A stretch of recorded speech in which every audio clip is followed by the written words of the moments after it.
Professor Crisanti, passiamo a un punto, a mio parere, nodale per osservare ciò che è stato fatto in Veneto e in Italia. Cosa si intende per persone testate nella tabella che il Ministero diffonde quotidianamente? In pratica sembra che ci siano tantissimi Eh, tamponi, soprattutto in Veneto, rispetto alle persone testate, quindi una caterva quasi nei calcoli, 12 tamponi a persona.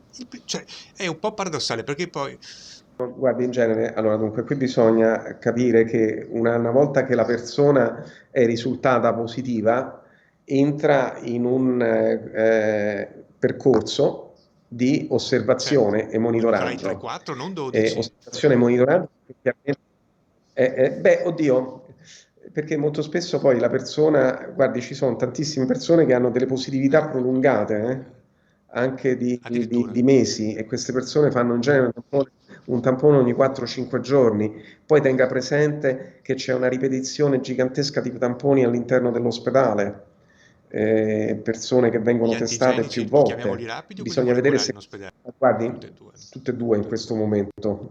Quindi, quindi non sono in grado di dividere chi fa gli Chiaro. antigenici e chi fa i Ma sa molecolari in perché questo glielo... Sì, momento. sì, mi dica. Quindi, guardi, adesso nel caso specifico, guardi, io come operatore sanitario sarò stato testato negli ultimi 8 mesi perlomeno 20 volte. Capisco, però E ci sono moltissime lei persone. mi sembra anche giusto perché è a contatto Vabbè, quotidiano no, non è che non è che io so diverso da No, tutti gli no, altri no. medici, infermieri e operatori sanitari, e quindi chiaramente, e questo ha un impatto, chiaramente.